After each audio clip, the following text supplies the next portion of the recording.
Mas bom, dando continuidade ao nosso curso de eletromagnetismo, vamos então para a nossa 7ª aula, que vai ser a aula sobre campos magnéticos na matéria, né? Qual que vai ser a lógica que eu vou seguir aqui? Ela vai ser muito semelhante, né? Na verdade, no ponto de vista de construção, vai ser igual a que eu fiz com vocês nas aulas, né, de campos elétricos na matéria, né? Como é que foi a premissa para aquelas aulas, né? A gente tinha abordado, né, em aulas anteriores, mais especificamente na primeira aula, né, o tópico da eletrostática. E aí, né, a partir, né, dos nossos desenvolvimentos, né, eu comentei com vocês que quando a gente incide campos elétricos em algum meio material, esse meio material se polariza, certo? Eu discuti com vocês o que era a polarização, né, que era como se, aquela deformaçãozinha, né, em nível atômico, né, das moléculas, ou dos átomos que constituem um certo material, e essa deformação, né, que acaba gerando uma polarização, que eu defini com vocês, né, acaba gerando um momento de dipolo em cada um dos constituintes do material, ele responde criando também um campo elétrico. Então, toda vez que a gente vai falar, né, de campos elétricos em meios materiais, a gente tem que fazer uma descrição mais completa do que somente a que a gente faz na eletrostática, que leva em conta o vácuo, porque meios materiais respondem à presença de campos elétricos, também gerando campos elétricos. E aí, a partir daí, a gente definiu o que era a polarização, depois disso definimos, né, aquele campo auxiliar, que era aquele campo de deslocamento elétrico, que facilitava, né, porque apareciam cargas de polarização, discutimos o que eram, né, materiais lineares, porque a gente ia fazer o tratamento para eles, enfim, né, a gente foi seguindo essa metodologia. Nesse caso daqui, né, de campos magnéticos na matéria, nessa 7ª aula a gente vai fazer a mesma coisa. Quando a gente incide um campo magnético em meio material, ele também vai responder a esse campo magnético. No caso, né, em vez de se polarizar, que era o termo que a gente usou antes, né, ele vai sofrer um processo que a gente chama de magnetização. Então, toda vez que você incide um campo magnético em algum meio material, eu vou discutir o porquê que isso acontece, né, pelo menos do ponto de vista mais qualitativo, ele vai se magnetizar e essa magnetização que o material sofre também gera campo magnético. Então, da mesma forma que quando a gente incidia campo elétrico em meio material, o meio material produzia um campo elétrico, quando a gente submete, né, um meio material a um campo magnético, ele também vai responder, né, ele também pode responder, né, gerando um campo magnético, né, dado que ele se magnetiza. Aí aqui a gente vai fazer a mesma coisa, né, vai ter o equivalente à carga de polarização, vai ter as correntes de magnetização, que eu vou discutir com vocês o que é. A gente vai introduzir um campo auxiliar, né, da mesma forma, né, com a mesma premissa que a gente introduziu o campo de deslocamento elétrico lá naquele caso, né, dos campos elétricos na matéria. Aqui a gente vai introduzir o campo que a gente chama de campo H, né, que é muito comum, principalmente nas engenharias, né, esse campo H ser chamado de campo magnético, e o nosso campo B recebe injustamente o nome de campo indução magnética, sendo que o campo B, que é o mais fundamental, enfim, a construção vai ser igual.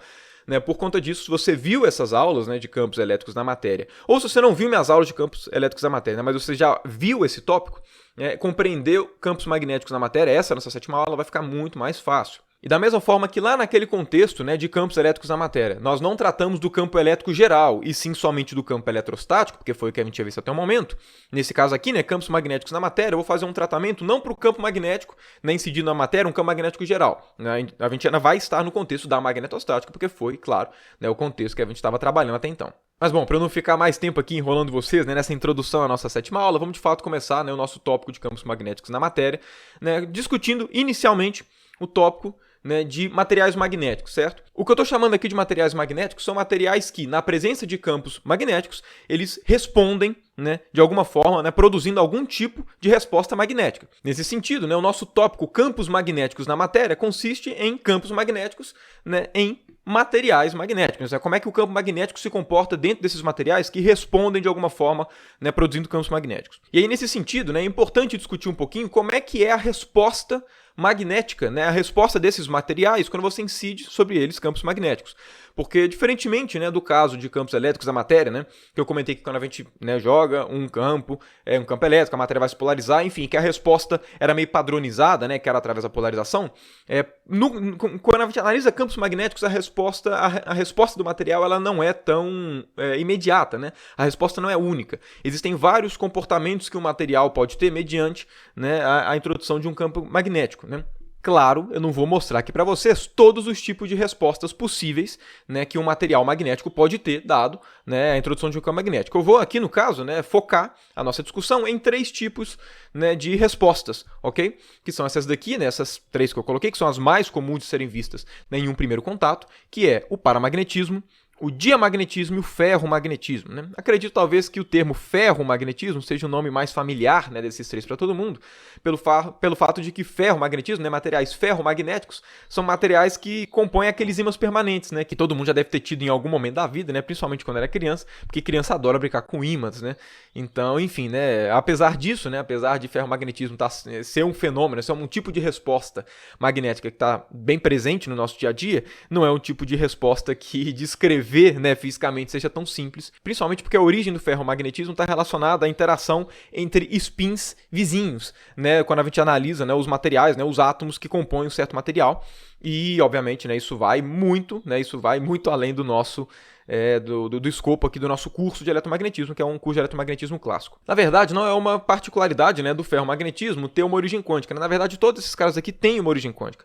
Então, né, o que eu pretendo fazer nessa primeira aula daqui, né, que eu estou apresentando esses materiais magnéticos? A minha ideia é qual que é o tipo de resposta gerado pelo paramagnetismo, o tipo de resposta gerado pelo diamagnetismo e o tipo de resposta gerado pelo ferromagnetismo, certo? A gente não precisa discutir a origem quântica, a origem microscópica desses caras para poder falar, né, o seguinte, olha, materiais que são paramagnetos, né, eles respondem dessa forma. Materiais que são diamagnetos respondem dessa forma. Materiais que são ferromagnetos respondem dessa forma. Então a minha ideia aqui é apresentar para vocês qual é a característica dessas respostas, né, desses tipos de respostas magnéticas, no ponto de vista macroscópico. Para não ficar só no ponto de vista descritivo, né, eu vou tentar passar aqui pelo menos uma ideia, né, do que gera, né, qualitativamente esse tipo de resposta. Então vamos começar aqui pelo paramagnetismo, né? Como é que é esse tipo de resposta magnética, né?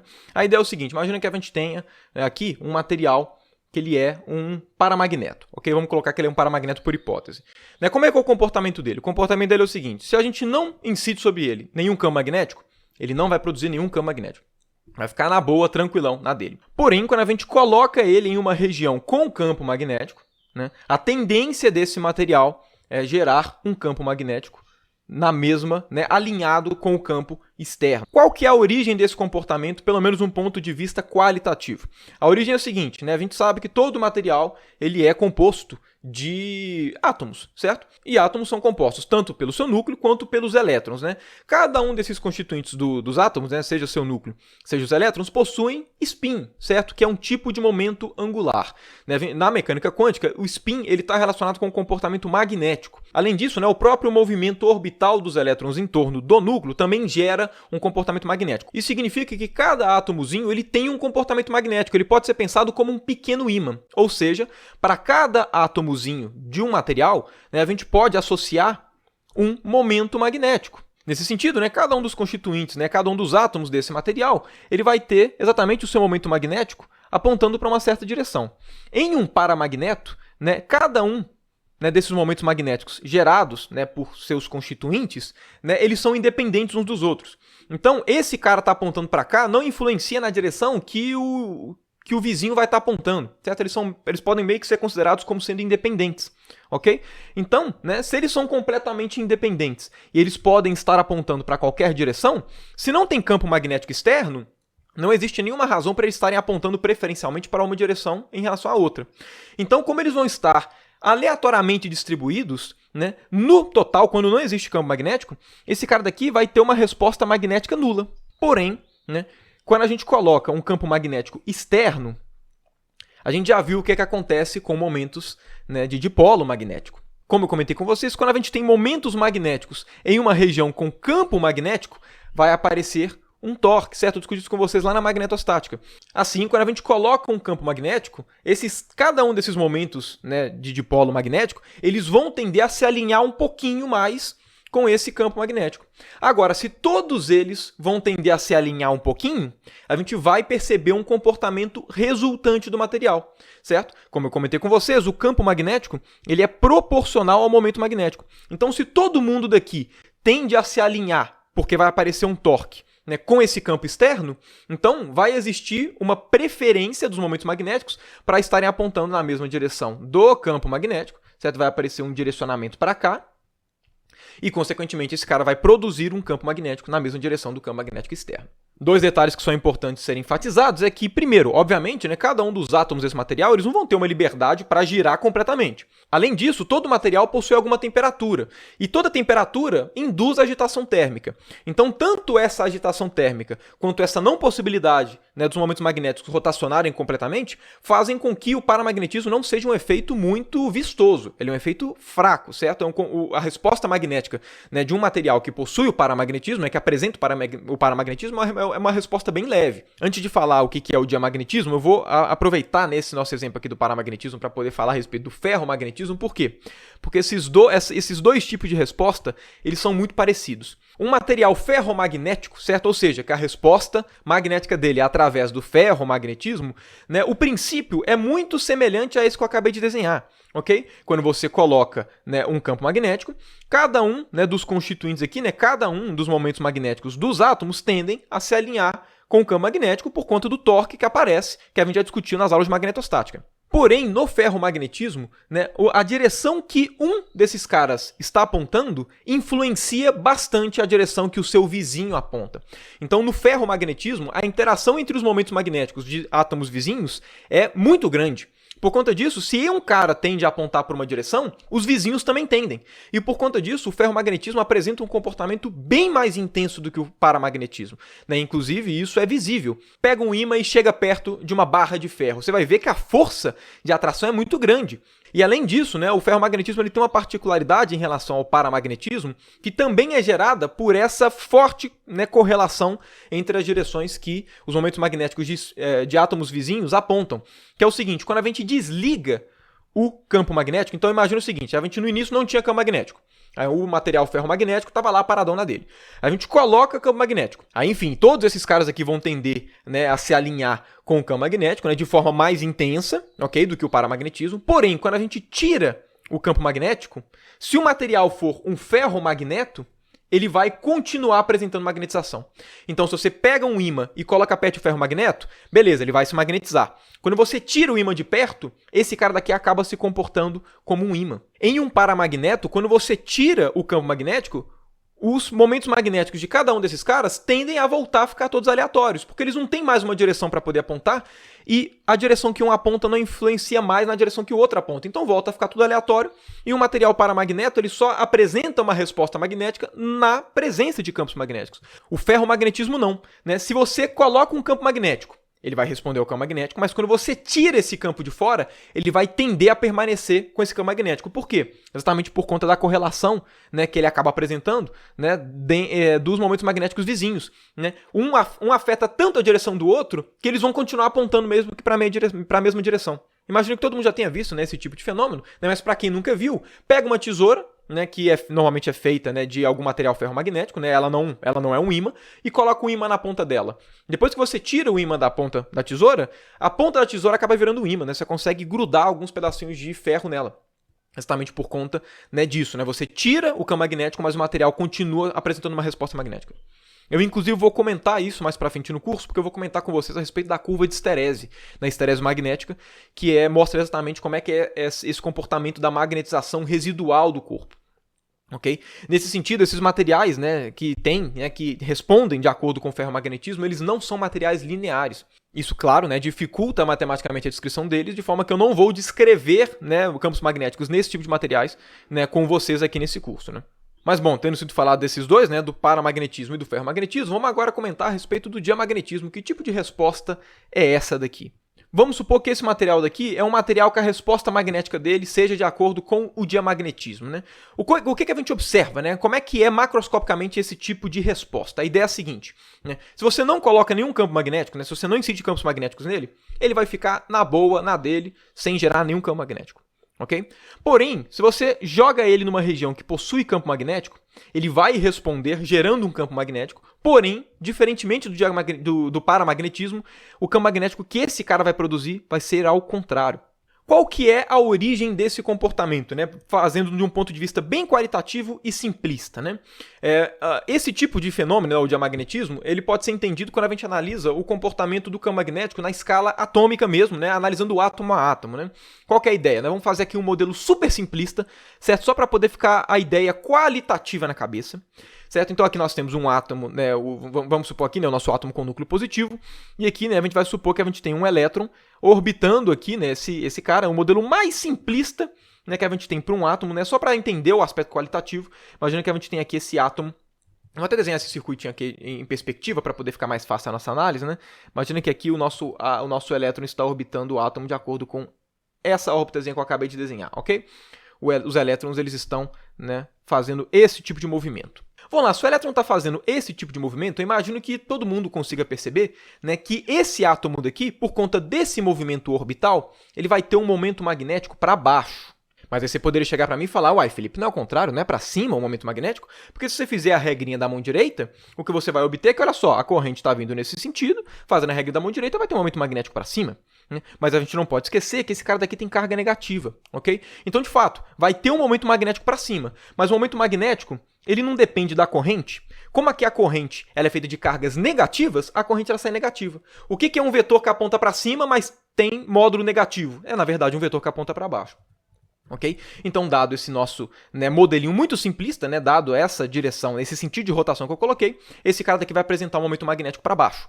A partir disso, suponha que agora a gente submeta esse átomo a um campo magnético, que aqui, por simplicidade, eu vou colocar o campo magnético apontando para cima, ok? Agora, imagino que deva ser claro para todo mundo que, opa, temos um campo magnético e temos uma carga em movimento. Logo, ela vai sofrer a ação de uma força magnética, certo? E mais importante do que isso, uma força magnética, ela tem qual natureza? Se vocês se lembrarem, toda força magnética, né, quando atua em cargas, é uma força centrípeta. Se vocês se lembrarem, né, que a força magnética ela é dada por valor da carga, V VEC B, né, e que essa carguinha daqui é negativa, se vocês fizerem essa conta, vocês vão perceber que, de fato, né, esse campo magnético ele vai gerar mais uma força, né, porque, a princípio, esse elétron ele sofria uma força só, que era a força elétrica.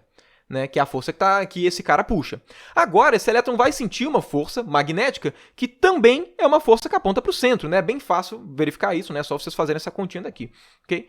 Isso significa que a força centrípeta, o módulo da força centrípeta para cada um desses elétrons que estão orbitando vai ter aumentado. Agora, qual que é o módulo da força centrípeta? A força centrípeta ela não é mv² dividido por r. A gente sabe que os átomos, né, os elétrons, eles não podem se movimentar em qualquer órbita, certo? Eles têm órbitas bem definidas. Isso significa que essa força magnética ela não pode variar a distância que o elétron está do átomo, né? Porque, enfim, essas distâncias são dadas pela quântica. Por conta disso, o que esse campo magnético faz? Ele aumenta um pouquinho a velocidade de órbita, certo? Afinal de contas, né, vai manter o mesmo raio e vai aumentar a força centrípeta. Né? A massa do elétron não muda, obviamente, então o que vai acabar acontecendo? A velocidade de órbita vai aumentar um pouquinho. Agora, se a velocidade de órbita do elétron vai aumentar, significa que a corrente desse nosso circuitinho daqui, digamos assim, vai aumentar. O que significa? Significa que a presença desse campo magnético vai fazer com que o momento magnético ele aumente, ele vai ficar maior. Ok? Por quê? Porque aumenta a velocidade do elétron, que aumenta a corrente desse circuito, e se aumenta a corrente, aumenta o momento magnético. Agora, o campo magnético produzido por qualquer circuitinho, ele não é proporcional ao momento magnético? Então, o que a gente acabou de constatar? Né? Jogando um campo magnético nesse átomo, ele vai aumentar o seu momento magnético na direção contrária. Ou seja, ele vai aumentar o campo magnético na direção contrária. Que é exatamente aquele fenômeno que eu comentei, certo? Você coloca um campo magnético, e você acaba observando um comportamento com campo magnético contrário. Então, esse que é o que nós chamamos de diamagnetismo. No caso, né, se a gente desliga o campo magnético externo, o que vai acabar acontecendo? O átomo volta à sua, né, situação de antes e ele para de responder de forma magnética. Claro, essa discussão é uma discussão muito simplista, certo? Um modelo que não está nem um pouco próximo, né, de ser modelo quântico, mas dá para entender qualitativamente, né, algum mecanismo que gera esse campo magnético contrário, ok? Uma coisa que é importante ressaltar é que, por essa discussão que eu fiz aqui com vocês, o diamagnetismo, a princípio, deveria acontecer com todos os materiais, não? Porque isso que eu acabei de mostrar não leva em conta o tipo de material, só leva em conta que ele é feito de um átomo. E, de fato, o diamagnetismo ele é um fenômeno, né? Ele é um tipo de resposta presente em todos os materiais. Todo material tem comportamento diamagnético. O que acaba acontecendo é que os materiais que respondem de forma magnética, eles têm mais do que um tipo de resposta. Então, por exemplo, toda vez que a gente fala que um material, a resposta dele é dada pelo paramagnetismo, certo? Ou seja, toda vez que a gente fala esse material é um paramagneto, a gente não está falando que ele não apresenta nenhuma resposta, né, diamagnética. Até porque, como eu comentei, todo material responde também de acordo com o diamagnetismo. A questão é que quando a gente fala que o material é um paramagneto, significa que a resposta paramagnética dele é muito mais intensa que a diamagnética. Mas enfim, espero que tenha ficado claro, né? Só com esses 3 exemplozinhos, que dá para ter muitos tipos de respostas diferentes, né? Existem outras classificações, né? Eu não vou ficar colocando elas aqui, né? Até porque eu também não sou uma pessoa de física dos materiais, né? Eu nem sei todos os tipos de resposta possíveis, né, magnéticas. Porém, né, esses 3 aqui são os que acabam, né, aparecendo, né, com mais recorrência, então é importante que vocês entendam o que são cada um desses caras. Então, resumindo, né, paramagnetismo é o tipo de resposta que, dado um campo externo, né, a tendência do material é produzir um campo magnético, né, na mesma direção e sentido que o campo externo, e que essa resposta só vai existir se tiver um campo magnético externo. Quando você desliga o campo, o material volta a não ter comportamento magnético. Diamagnetismo é o tipo de resposta, né, que o material vai produzir um campo magnético contrário ao campo externo, de forma que, se você desliga o campo, né, a resposta diamagnética também para, né, só existe resposta tanto no diamagnetismo quanto no paramagnetismo se existir campo externo, e o ferromagnetismo, né, é um tipo de resposta que, dado um campo, a tendência do material vai ser se magnetizar, né, vai se apresentar um campo magnético naquela mesma direção do campo externo, porém, quando você desliga o campo, ele tende a apresentar uma magnetização residual, ele não volta à normalidade. Então esse cara daqui, ele tem comportamento magnético mesmo sem campos externos.